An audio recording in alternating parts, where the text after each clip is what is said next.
اس گھر کی برکت کے لیے میں نے 4 مصرے غالباً گزشتہ بار بھی پڑھے تھے، آج پھر پڑھ رہا ہوں، اور میں اکثر جب گھروں کی محفلیں ہوا کرتی ہیں تو میں یہ 4 مصرے پڑھا کرتا ہوں کہ جس جگہ بھی ذکر آل مصطفیٰ ہو جائے گا، جس جگہ بھی، تھوڑا سا ادھر آ جائیے آپ حضرات، سیڑھی چھوڑ دیجئے راستہ تاکہ بعد والے بھی آ جائیں گے، ادھر آ کر کے بیٹھ جائیے، اس طرف جگہ خالی ہو گئی ہے، تھوڑا بیٹے آ جائیے آپ لوگ اس طرف بائیں طرف آ جائیے تاکہ سیڑھی سے جو لوگ باہر ہیں انہیں بھی اوپر آنے کی جگہ مل سکے۔ جس جگہ بھی، آئیے میں خطیب جشن کا استقبال کرنے جا رہا ہوں، جس جگہ بھی ذکر آل مصطفیٰ ہو جائے گا، جس جگہ بھی ذکر آل مصطفیٰ ہو جائے گا، فرش وہ ہم پلے عرش اولا ہو جائے گا۔ لقی بھائی سنیے گا، بھائی شیر سن لیے گا، جس جگہ بھی ذکر آل مصطفیٰ ہو جائے گا، فرش وہ ہم پلے عرش اولا ہو جائے گا۔ میرے چھوٹے سے مقام ایک محفل ہے بپا، فاطمہ آ جائیں گی گھر بھی بڑا ہو جائے گا۔ میرے چھوٹے سے مقام ایک محفل ہے بپا، میرے چھوٹے سے مقام ایک محفل ہے بپا۔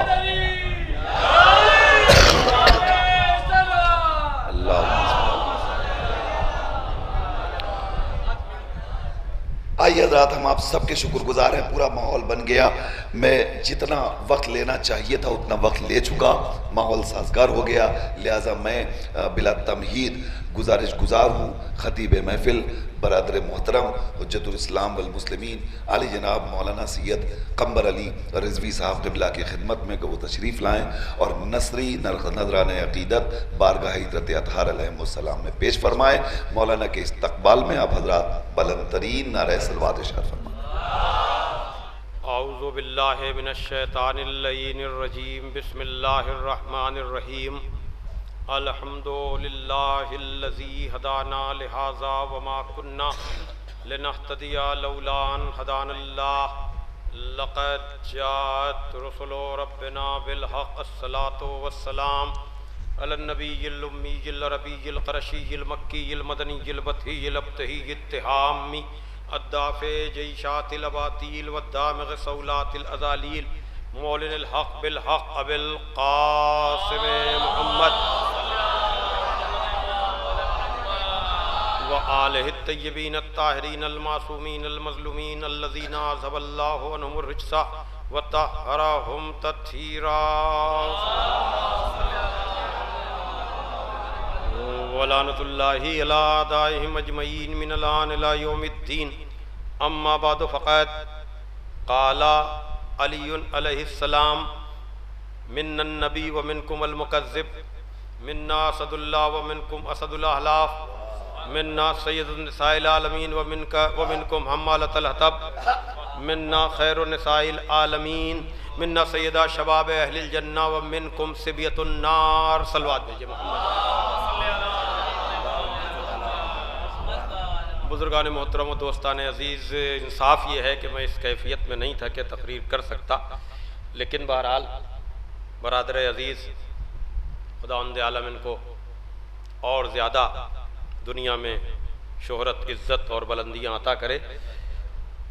مولانا نصیر صاحب نے ایسا ماحول اور ایسی تقریر کر دی کہ بہرحال بہت کچھ کہا انہوں نے، لیکن بات تو کبھی مکمل نہیں ہوتی، اور جب بھی اس طرح کے بیانات آدمی سنتا ہے، اور میں خاص کر سنتا ہوں، تو یہ اقبال کے 4 مصرے ذہن میں آ جاتے ہیں کہ دانم کے ادب بضبط راز است، در پردے خاموشی نیاز است، جانتا ہوں کہ ضبط کرنا ہی نیاز مندی ہے، ادب بضبط راز است، جانتا ہوں کہ راز کو چھپا لینے میں ہی نیاز بندی ہے، در پردے خاموشی نیاز است، خاموشی کے پردے میں ہی نیاز مندی ہے، اما چکنم میں تولا تند استو برو افتد زمینہ، لیکن کیا کیا جائے، تولا اور محبت اہل بیت کی میں ایسی ہے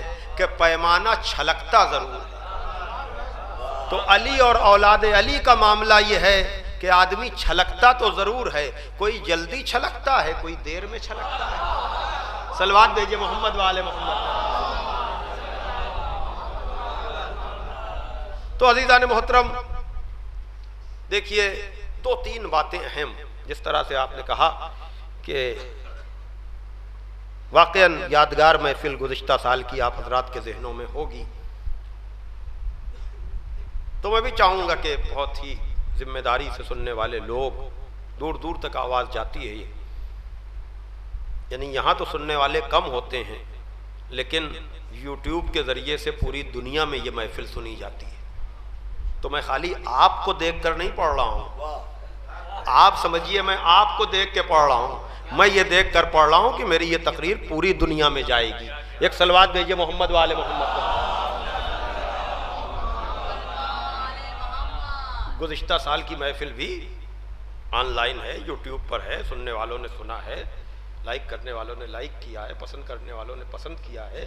تو ہم ویسے ہمیں محتاط ہونا چاہیے، لیکن اس وقت اور محتاط ہو جانا چاہیے جب یہ ذہن میں ہو کہ خالی یہ مجمع یا نیچے سے جو سن رہا ہے وہ مجمع یا جہاں تک لاؤڈ اسپیکر کی آواز جا رہی ہے وہ مجمع نہیں. یہ مجمع تو بہت محدود ہے. ایک صلوات بھیجیے آپ ذرا محمد والے محمد پر. تو میں اس سال میں نے اور پرسوں میں نے جو ہے وہ ایک مضمون صحافت میں آیا کہ کعبے سے کربلا تک یعنی خواب سے تعبیر تک، کعبے سے کربلا تک یعنی خواب سے تعبیر تک.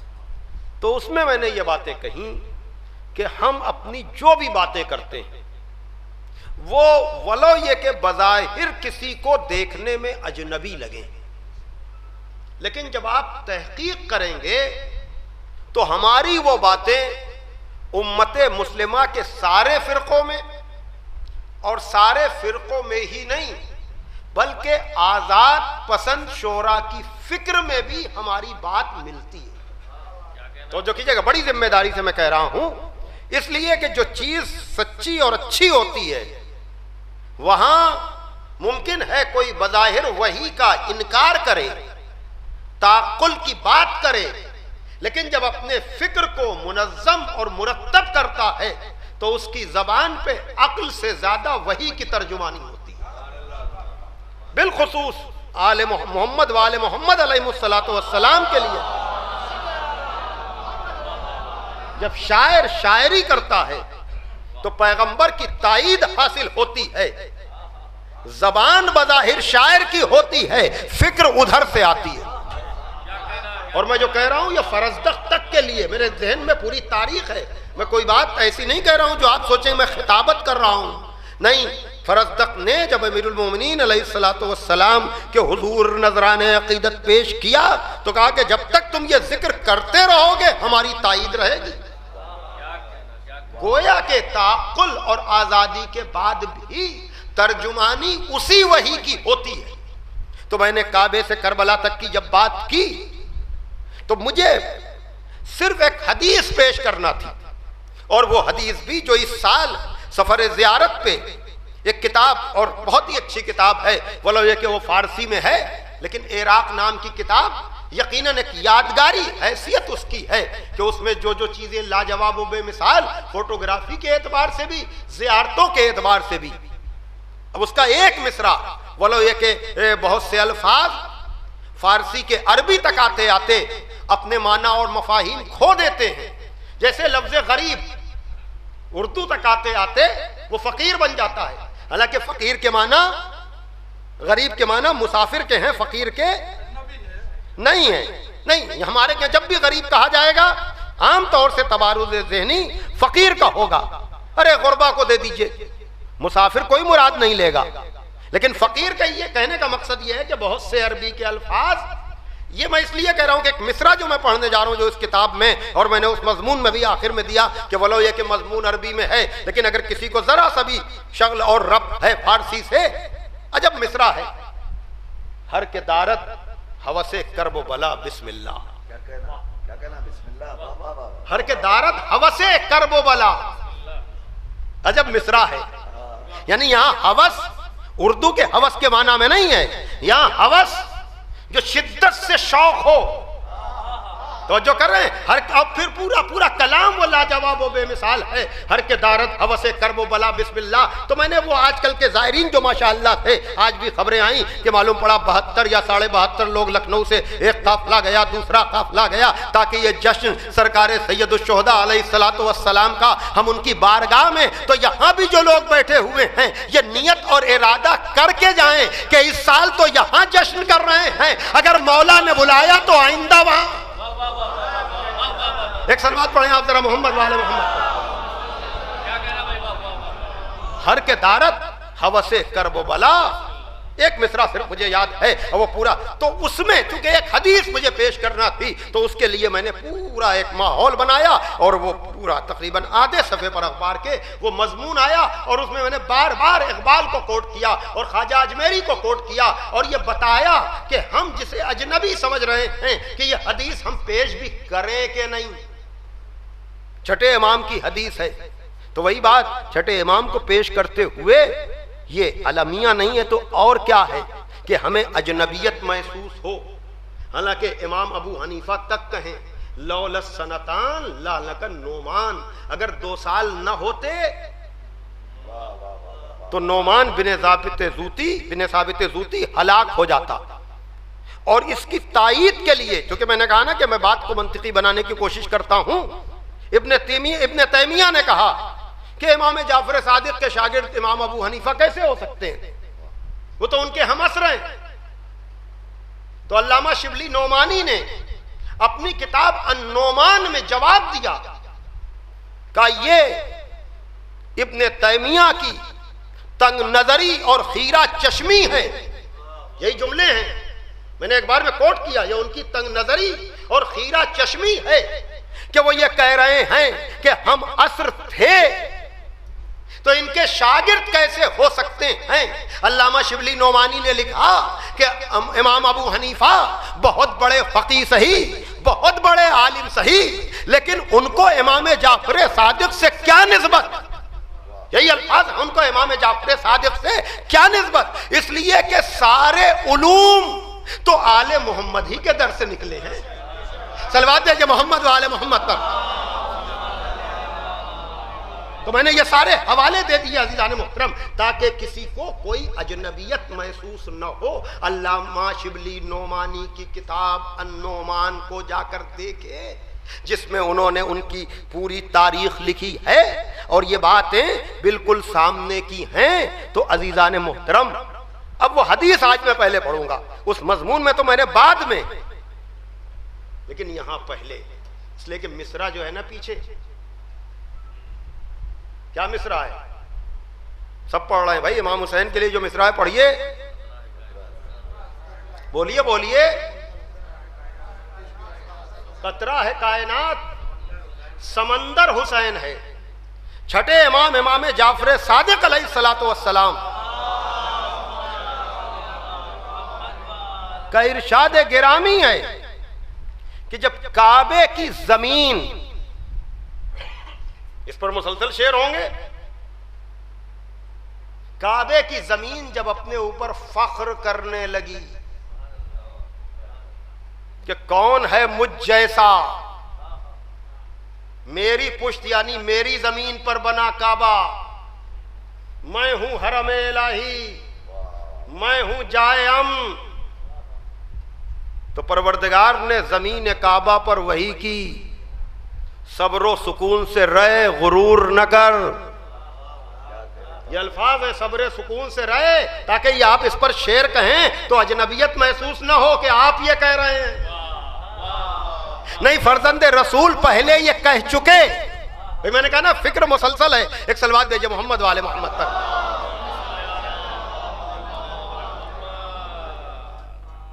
بجھے چراغوں میں ہم دوستی پرکھتے ہیں، بجھے چراغوں میں ہم دوستی پرکھتے ہیں. یہ رسم اپنے قبیلے میں کربلا سے چلی. تو اب کہا کہ خاموش رہے، سکون سے رہے، غرور کی باتیں نہ کر، اس لیے کہ تجھ کو جو فضیلت ملی ہے وہ زمین کربلا کی نسبت سے ایسی ہے جیسے سمندر کے مقابلے میں سرے سوزن کی تری. بھئی توجہ کیجئے گا. دیکھیے میں نے سرے سوزن کہہ دیا, اب اجنبی لفظ ہے. سوزن کہتے ہیں سوئی کو, تری کا لفظ میں نے, قطرہ بھی نہیں ہے معاملہ, اس لیے کہ سوئی کے نوک پہ قطرہ رک ہی نہیں سکتا. اب یہ بلاغت ہے معصوم کے کلام کی. کا سمندر کے مقابلے میں جو سوئی کے نوک کی تری ہوتی ہے وہ ہے. اس لیے کہ اگر میں زمین کربلا کو پیدا نہ کرتا تو میں نہ تجھے پیدا نہ کرتا, نہ تجھ پہ کعبہ بناتا. تو اپنے کو زمین کربلا کے مقابل میں تواضع اور انکساری سے رکھ, ورنہ میں تجھے جہنم میں ڈال دوں گا. بھائی توجہ کیجئے گا. اب ممکن ہے, ظاہر سی بات ہے کہ میں نے کہا یہ پڑھوں گا تو اجنبیت محسوس ہوگی. بھائی اجنبیت محسوس نہ ہو. بھائی کعبہ سارے شرف کے بعد قبلہ ہی تو ہے نا. توجہ کیجئے گا, سارے شرف کی انتہا یہ ہے کہ کعبہ قبلہ ہے. اور اب سب جانتے ہیں خواجہ اجمیری نے مولا حسین کو قبلہ نہیں بنائے لا الہ کہا. بھائی توجہ کیجئے گا. تو یا تو یہ کہیے کہ خواجہ نے خالی شاعری کی ہے, یا اگر پہنچا ہوا ولی ہے, پہنچا ہوا پیر ہے, تو وہ لفاظی نہیں کرے گا, وہ شاعری نہیں کرے گا.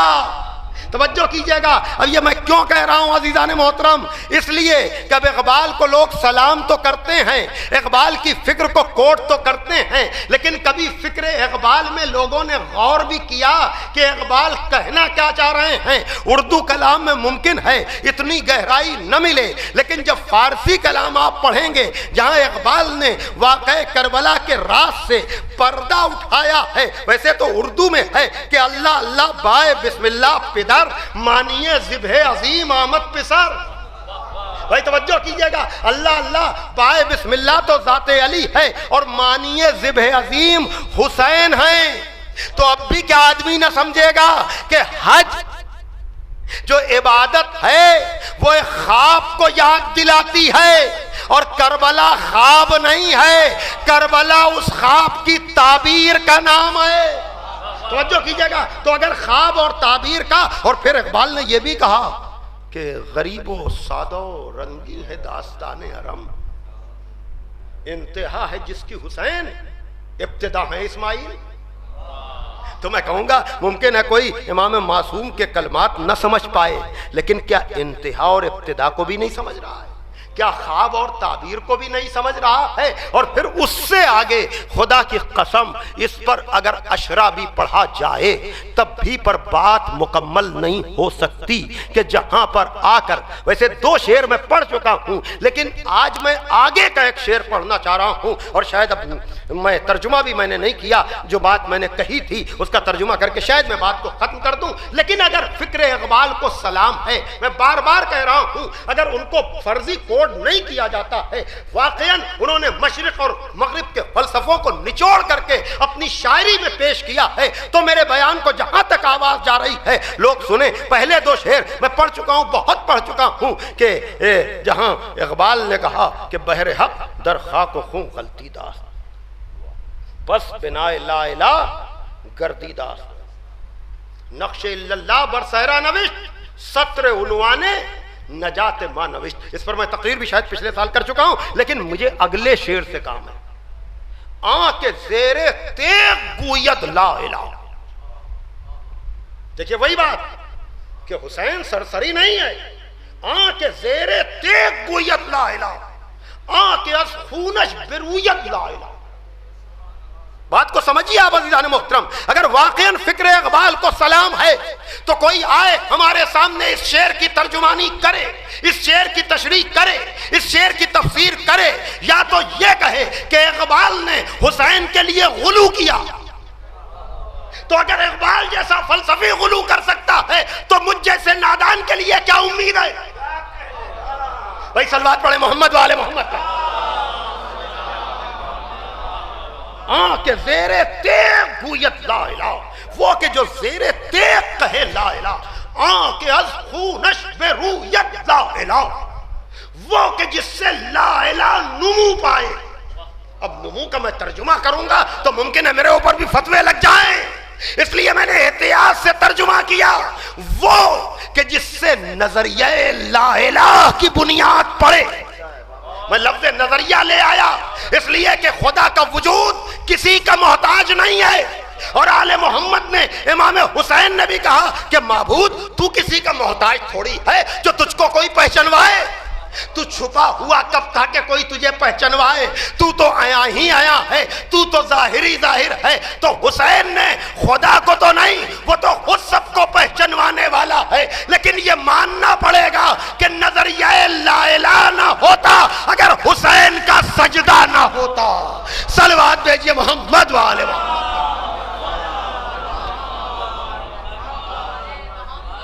بابا سے بلند نعرہ ہے صلوات بھیجئے۔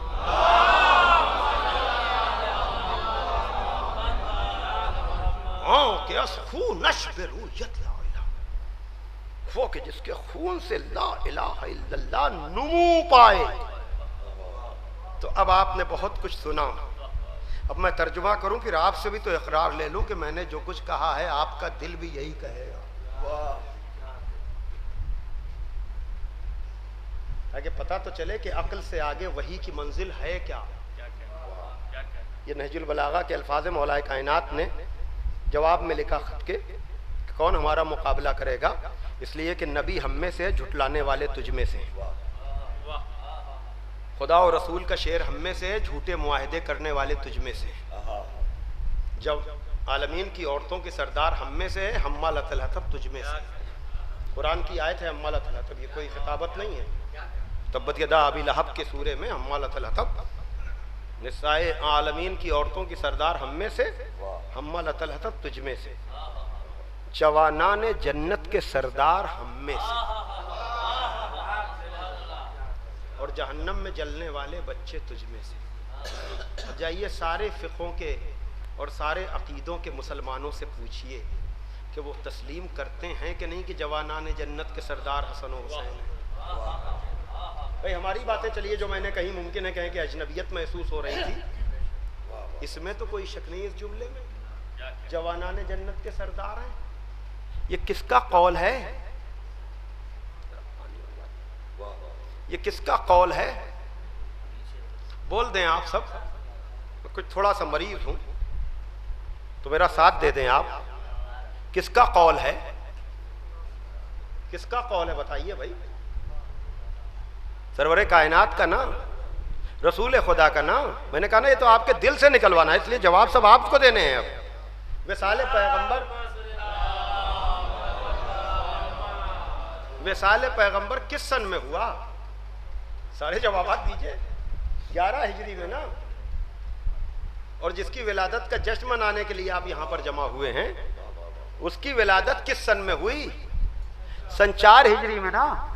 تو اگر آخری عمر شریف کی بھی حدیث ہے جس کا آپ نے اقرار کیا کہ میں مانتا ہوں کہ جوانان جنت کے سردار ہیں، صلوات بھیجیے آپ۔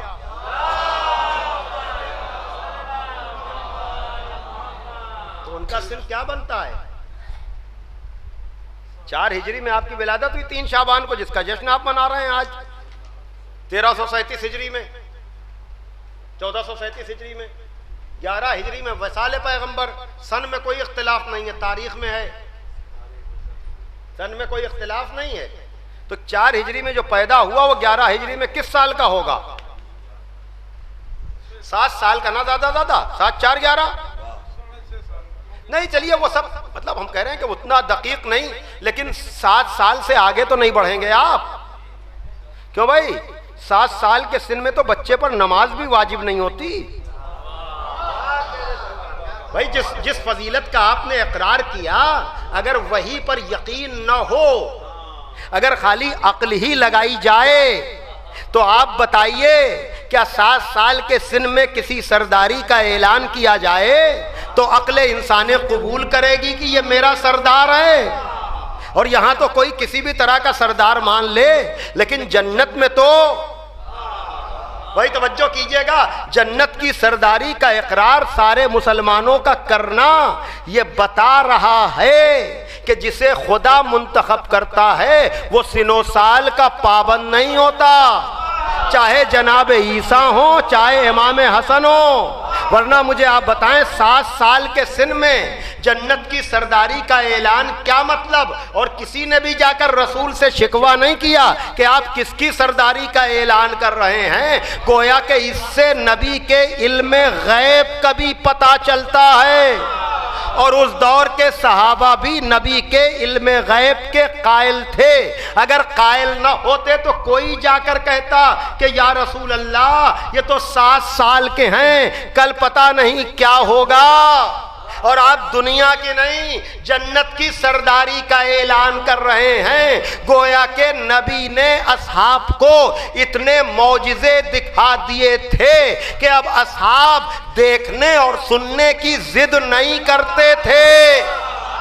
بھائی توجہ کیجئے گا میں کیا کہہ رہا ہوں. بھائی سارے ثبوت ہم جبھی تو مانگیں گے جب نبی کو ہم نے دیکھا نہیں. لیکن نبی کے ہاتھ پر اگر ہم دیکھ لیں کہ سنگریزے تسبیح پڑھ رہے ہیں، درخت سلام کر رہا ہے، درخت اپنی جگہ چھوڑ رہا ہے، چاند کے 2 ٹکڑے ہو رہے ہیں، تو کیا نبی کی کسی بات پر ہم دلیل مانگیں گے؟ ارے جو اتنے معجزے دکھا چکا ان چیزوں کے لیے جن میں عقل بھی نہیں ہے، چاہے ذرے ہوں چاہے درخت ہو چاہے سورج ہو، تو جب نبی کے اشارے پر ان میں اتنا اثر پیدا ہو جاتا ہے تو جو زبان رسالت چوس کر پلا بڑھا ہو. صلوات بھیجئے محمد و آل محمد پر. بھائی ایک اور صلوات بھیجئے آپ محمد و آل محمد پر. تو جو میں نے حدیث پیش کری کعبہ و کربلا کی، وہ اگر آپ کی فکر اجازت نہ دے نہ مانیے گا، یہ مصرع گلے سے نہ اترے آپ نہ مانیے گا. لیکن جوانان جنت کے سردار والی بات ایک ایک عالم سے جا کر پوچھئے گا اور پھر اپنی عقل لگا کر دیکھیے گا کہ کیا عقل انسانی اس بات کو قبول کرتی ہے کہ 7 سال کے سن میں کوئی جوانان جنت کا سردار ہو جائے. یاد رکھیے گا خداوند عالم کی نظر میں عہدے منصب کردار کو دیکھ کر ملتے ہیں، ایسے ہی نہیں ملا کرتے. نبی اعلان کیا تو حسین کے کردار کو دیکھ کر، خدا نے بھی عہدہ دیا تو حسین کے کردار کو دیکھ کر. اس لیے کہ جنت جزا ہے لا الہ الا اللہ محمد رسول اللہ پر عقیدے کی اور اس کے بعد عمل کی. تو جوانان جنت کا سردار کیا وہ ہوگا جس کے گلے میں آج تک لا الہ اترا نہ ہو، یا وہ ہوگا جس نے اپنے خون سے لا الہ کے نظریے کو زندگی دے دی؟ صلوات بھیجئے محمد والے.